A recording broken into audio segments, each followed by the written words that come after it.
Have you ever looked at someone and felt a slight pinch of envy in your heart? Maybe it was a friend who had achieved amazing success, or a colleague who seemed to sail effortlessly in the waters of happiness. And how many times have we heard and thought that envy is an ugly beast, a powerful and intense feeling, a dark force that can muddy the waters of our inner peace, capable of pushing us into harmful behaviors that, one day, we may bitterly regret. But what would happen if we changed perspective? Have you ever wondered if there is a way to transform envy, usually associated with negative feelings, into a positive force? In fact, envy can become a catalyst for personal growth and inner transformation if we learn to understand it and work on it. And that's what we'll see in the Zen story you're about to hear. So stay until the end because, thanks to the Zen story you are about to listen to, you will discover the 9 steps through which you can turn this negative feeling into a driving force to help you achieve your goals, bringing you emotional well-being and mental balance. But before continuing, if you haven't already done so, subscribe to the channel and activate notifications to stay updated when we publish new content for your spiritual growth. In an ancient Buddhist monastery located in the mountains of a remote region of Japan lived the elderly and wise monk Keeman, famous for his extreme knowledge of the human soul. One day, a group of disciples gathered in his presence to hear him speak about a very heartfelt topic: envy. Dear friends, in today's lesson, I will take you through a journey of awareness, transforming envy from a dark feeling to an unprecedented opportunity for personal improvement. Thanks to the teachings I will pass on to you, we will discover how, through wisdom and practice, envy can become the lifeblood for a flowering garden of self-improvement and compassion. Because, always remember this, even when faced with emotions considered negative, we can, and must, find the seed of growth and change. Before continuing his lesson and entering into the merits of this delicate topic, the wise monk amazed everyone with a sudden question. Raise your hand if you have never felt envious of someone. The disciples, taken aback, felt uncomfortable for a moment. Then, with a sincerity dictated by the respect they felt towards the master, they began to raise their hands. And the result was eloquent. Everyone, at least once in their life, had felt envy of a friend, a colleague, a family member, or a simple acquaintance. This is normal and should not make you feel guilty, Keeman said.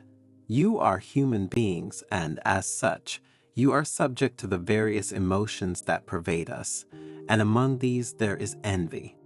However, he continued, in the shadow of envy lies a positive impulse, an energy that can act as a catalyst, motivating us to work on ourselves and pursue constant improvement.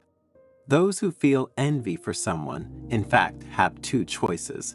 They can cultivate it, transforming it into hatred and resentment from which negative actions arise towards the people they envy. Or you can work so that that negative feeling is transformed into fuel for your personal and spiritual growth. The choice is entirely up to us. After this exciting introduction, the monk Keeman began to explore the path to overcome envy and, as Buddhist principles suggest, transform it from poison to medicine. Envy often creeps in when, on a social level, we feel inferior to others and defeated. This negative feeling usually rests on those we perceive as superior in areas ranging from work success to love, from external appearance to the happiness they exude in their lives. So, what should we do in practice to transform envy into something positive? The first thing we need to do is recognize that we are feeling envious of someone. Recognizing envy is like scanning the sky on a starry night. We are often tempted to ignore it, but let's look at it closely. Let's identify the moment in which it manifests itself and ask ourselves a question: what triggers this sensation? Remember that accepting this feeling is the first step to understanding its origin and transforming it. We keep a diary of the situations that trigger it to identify patterns and develop a deeper awareness of how it works within us. The second thing we need to do is a deep internal analysis. We swim in the depths of our mind like enterprising explorers, ready to understand the deeper meaning of certain emotions. Let's ask ourselves, why do we feel this way? Why do we envy this particular person? What is the trigger for this negative feeling we feel? Perhaps envy arises from an unfulfilled desire or a lack of self-confidence. Let's face these fears with critical examination. Only by understanding the roots of our feelings will we be able to free ourselves from them and transform envy into a tool for growth. The third thing the monk focused on was the concept of isolating the positive aspects.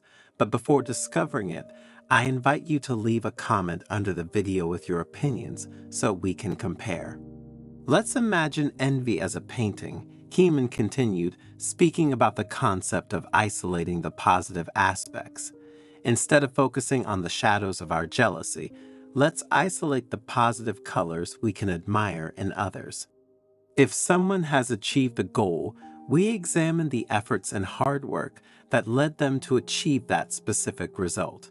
And let's make these positive aspects become lessons for our personal growth.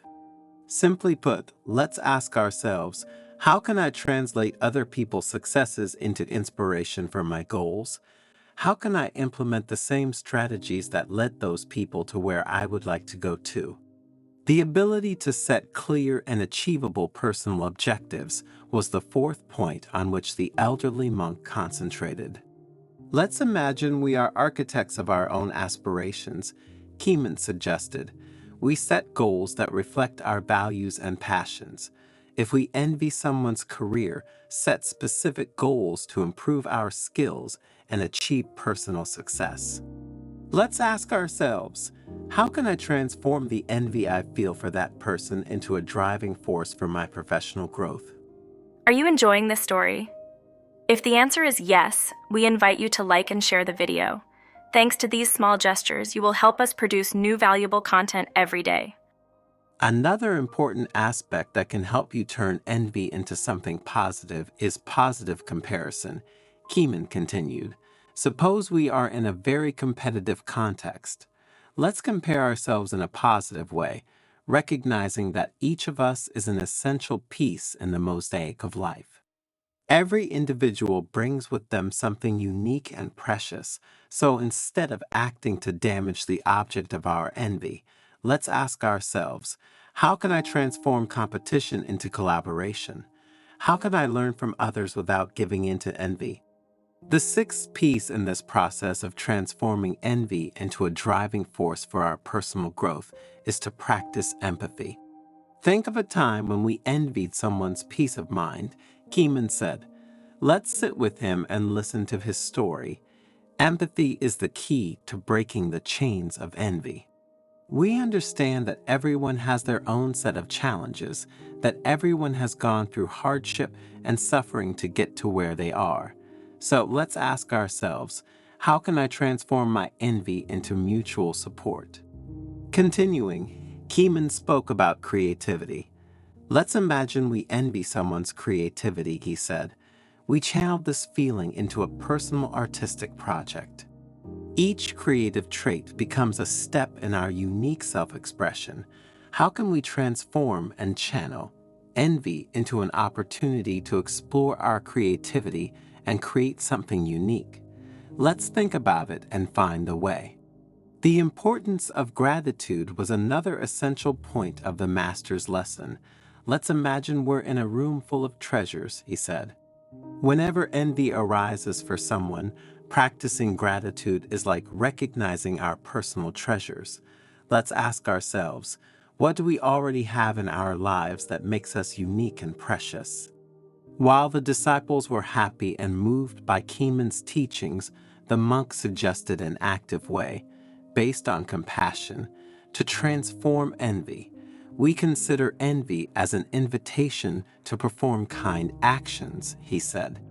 If we envy someone's happiness, we make a kind gesture towards them. Envy can become an opportunity to spread love and build deeper connections. Let's ask ourselves, how can we turn envy into a driving force for expanding our compassion? Always remember that learning to transform envy into a drive for personal growth means cultivating the awareness that rather than nourishing hatred and the desire to hurt others, we can use this powerful feeling as a positive lever to build a path of self-improvement and compassion.